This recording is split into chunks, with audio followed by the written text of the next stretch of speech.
Greetings, I'm Mary in Jerusalem, which feels very different today. I'm outside my studio and very close to where things are moving at an incredible speed. This whole situation with the release of the hostages, after 738 days of shared anguish, of candles lit, of prayers that never faded, our 20 living hostages are back in Israel. I'm the one saying it. Finally, their families, their fathers, their mothers, their siblings have seen them return home. It's a historic day, one of those that divides life in two, for entire families and of course for a country that learned to resist alongside them. We are just a few hours away from the beginning of Shemini Atzeret, the culmination of the festival of Sukkot of the Tabernacles here in Israel, and the festival of Simcha is also beginning. Torah, the joy, the rejoicing of the Torah. And it's no coincidence that this news finds us with our hearts ready to give thanks. Today we say, Baruch Hashem, blessed be the Creator, He has sustained us, and we trust that He will not let us go. Alright, the essentials so that no one gets lost among the headlines. After 738 days, He never handed the living hostages over to the Red Cross, and all of them were transferred to Israeli custody. In a long-awaited conclusion that the CFDI and Israel's main media confirmed during the morning, with real-time updates. And the images of the crossing and the transfers that you will see next in this video that I will share. Images that are sensitive, simply shocking, images that are very moving. The day started very early today with an entire country glued to their screens. At 8:30 in the morning, Israeli media broadcast the first images from inside Gaza. There was unusual movement among Hamas militants, international Red Cross vehicles, and men escorted by masked individuals. It was almost impossible to notice, and you couldn't distinguish anything because the censorship was quite strict. It was the unmistakable sign that Israel had been waiting for 738 days. The release of the hostages had begun.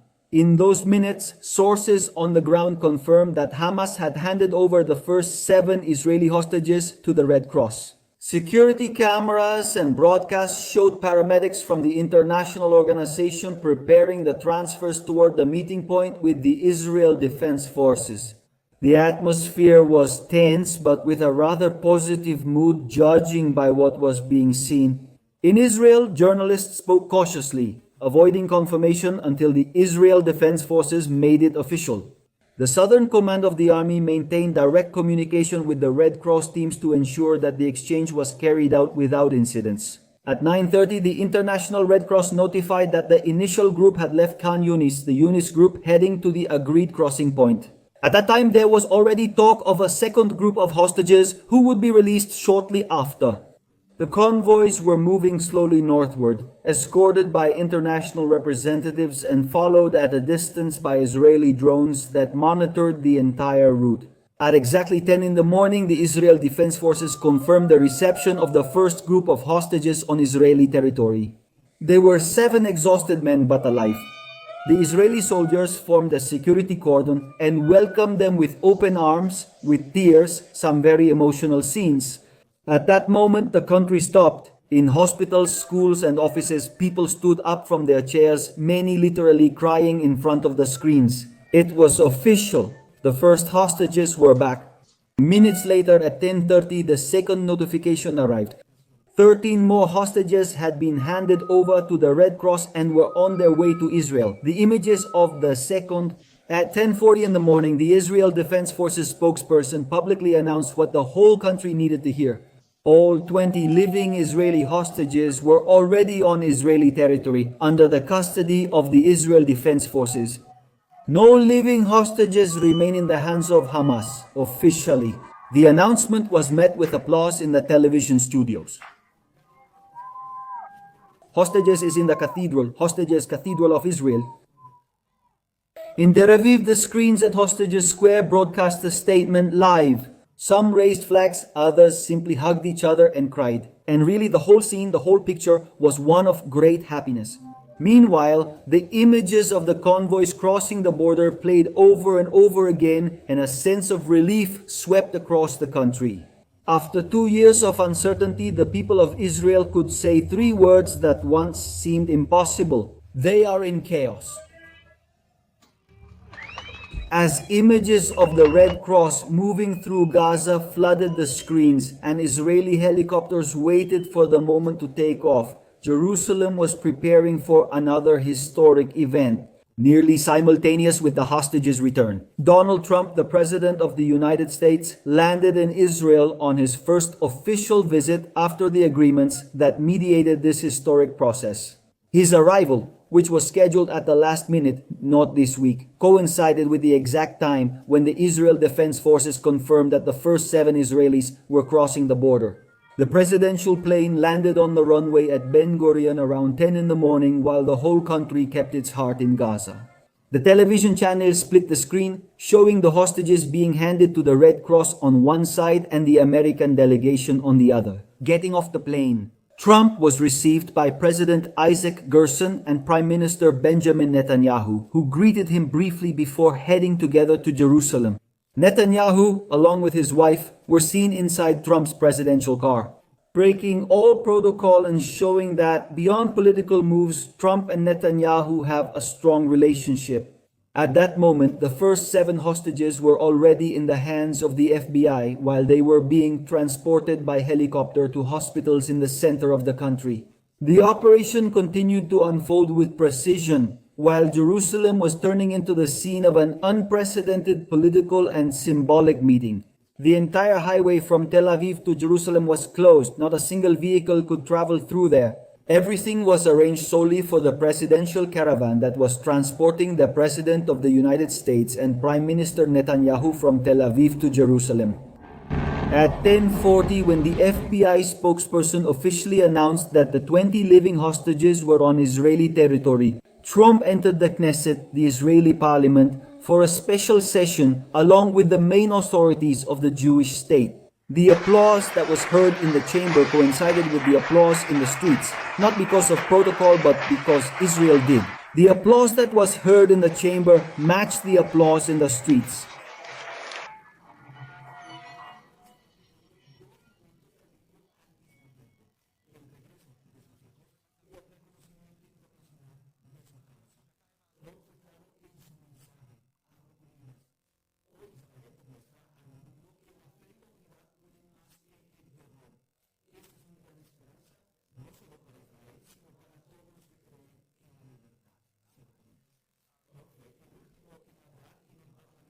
And his first words were, "I give honor to the God of Abraham, Isaac, and Jacob." His words were received with an ovation in the Knesset. At the same time, at Sheba and Soroka hospitals, Yazur helicopters were landing with the newly released hostages. The Israeli medical teams received them to provide the first care, the initial attention. Within minutes, the 20 men were under medical care, all in stable condition, according to the Ministry of Health. And there finally we saw Elkanah, Ibanatan, Yosef Haim, Abiatar, Rom, Zej, Nimrod, and Maxim, Itan, Matan, Bar, David, Ariel. All these young men, all these people, these men, these sons of Israel, for whom the whole country had raised their tefillot, their prayers, during these long 2 years. Hostages, hostages, hostages, the hostages, hostages, the hostages, the hostages, the hostages, the hostages, the hostages, the hostages, the hostages, the hostages, the hostages, the hostages, the hostages, the hostages, hostages, the hostages, the hostages, the hostages, the hostages, the hostages, the hostages, hostages, hostages, hostages. For a cry of joy, of hope, of applause, Israel was living through 2 historic moments in a single morning, the return of its children and the recognition of its struggle. One represented life and hope, and the other strength and international support. Meanwhile, the streets of Jerusalem were filled with flags and songs at the Wailing Wall. At the Kotel, as it is known here in Israel, hundreds of people gathered spontaneously to recite the Tehillim Psalms of gratitude. On this day, Hola also moves during the intermediate Sukkot festival. Meanwhile, yes. Meanwhile, the sky over Tel Aviv was colored by the flight of helicopters bringing their sons back home. While Israel celebrated with tears the return of its 20 sons, the second part of the agreement was also set in motion while Israel celebrated with tears the return of its 20 sons. The second part of the agreement was also set in motion. The release of Palestinian prisoners held in Israeli jails was part of the framework established to make the handover of the hostages possible. And although it is a painful but necessary process, it was carried out in a coordinated manner and under strict security measures. In the early afternoon hours, the first buses began to leave from Ofer prison and other penitentiary centers. In total, about 2,000 Palestinian prisoners were included in the agreement, among them hundreds serving life sentences for murder and attacks against Israeli civilians. In each vehicle, there were representatives of the prison service, escorted by the CFDI and the border police, heading toward the delivery points agreed upon with the Palestinian Authority. The Israeli Ministry of Justice stated that the names were verified early in the morning and all those released signed documents agreeing not to participate in future terrorist activities. Even so, the issue generated deep emotion within the country. Many families of victims went out to express their pain in front of the prisons and in different parts of the country, holding signs with the faces of their loved ones who were killed. Meanwhile, in Jerusalem, the extraordinary session in which Knesset continued. In a joint message, both reaffirmed the importance of maintaining Israel's security. In the face of any attempt by Hamas to politically capitalize on the release of all these convicts, Israel declared today that it shows the world that compassion and justice can coexist. No other country has endured what you have endured, and yet you continue to choose life. At a certain point, during the intervention there where Knesset was, when Prime Minister Benjamin Netanyahu was named, the ovation was felt.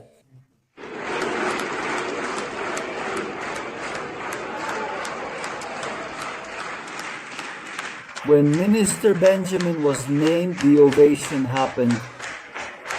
Standing up, all the attendees began to applaud Benjamin Netanyahu. Outside Parliament, thousands of people stayed gathered in Hostages Square, Tel Aviv. There, on one of the giant screens, images of the buses carrying Palestinian prisoners crossing the checkpoints were broadcast. And although the scene stirred mixed feelings, most people remained respectful. It was a day of relief, not revenge. International channels aired special editions.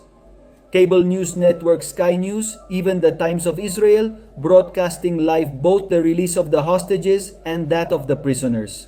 And what was happening simultaneously in the Israeli parliament, showing the different realities, in this case opposing ones. Finally, the helicopters that had transported the hostages are now on the ground, and the families have started to reunite inside the hospitals. Some hugs were private, others inevitably happened in front of the cameras, leaving us with these very emotional images of each one. A story of survival, resilience, and faith. The country ends this day with a silence, a strange silence, a mix of joy, relief, and mourning. Because along with those who were freed, Israel also remembers those who will not return. All the hostages who have been killed in Gaza, whose bodies have not yet been recovered. Evening settles over Jerusalem. The air feels different. No sirens, alarms, only a strange calm. Israel of Israel, of Israel, Israel and of Israel, and Israel of Israel, and the Israel, and of Israel, and of the Israel, the Israel, and of the Israel, of the Israel, of the Israel, of the Israel, the Israel. But among this joy there is also the shadow which cannot be ignored. The spokesperson for the CFDI confirmed that in addition to those released, the 28 hostages who died in captivity, of them only 3 bodies have been recovered, and there has never been a commitment to return the remaining 25 bodies. And we'll see if this will happen in the coming days. The news was received with pain, but also with clear determination. Israel will not rest until they are brought home. This mix of comfort and mourning sums up the spirit of the country on this night here in Israel. On one hand, the hope for those who return. On the other, the commitment to those who will not come back. There is no complete celebration as long as even one family is waiting for news, and every Israeli knows that. At the same time, from the Knesset, Donald Trump concluded his visit with a statement that has made headlines around the world. He said that today marks the beginning of a period of peace for Israel, but his message was also a warning. He emphasized that peace will only be real when Hamas surrenders its weapons and Gaza is completely demilitarized. And that is the big question that remains. Can there be peace as long as Hamas retains military power and control over Gaza? Will Israel be able to look forward without regret or the constant threat of new kidnappings or attacks? The answer hasn't been written yet. For now, the country is entering a stage of reorganizing and vigilance, where every move in Gaza will be watched closely with great attention. The United States, Egypt, and Qatar will continue to put pressure to ensure the agreement is upheld. Even in Israel, some say peace is impossible without Hamas disarmament. Today, what remains is a certainty: Israel will never be the same again. 2 years of captivity changed the families, the army, and an entire nation that learned to resist together. But there's also a promise made by one of the mothers this afternoon in front of the cameras. We will keep waiting for those who are still missing, and when everyone is home, only then will we be able to breathe in peace. From Jerusalem, with a heart full of gratitude, looking ahead to what is to come. I can only say that the road to peace is not over yet, but today we have taken a huge step. Subscribe to the channel, join me in the coming days, and turn on the notification bell so you know when I upload a new video. Because there are surely many stories left to tell. The bodies that need to be returned, the disarmament of Hamas, and the uncertain future of Gaza. So we'll keep paying attention to what's happening here in Israel. Don't leave without giving us a like. See you.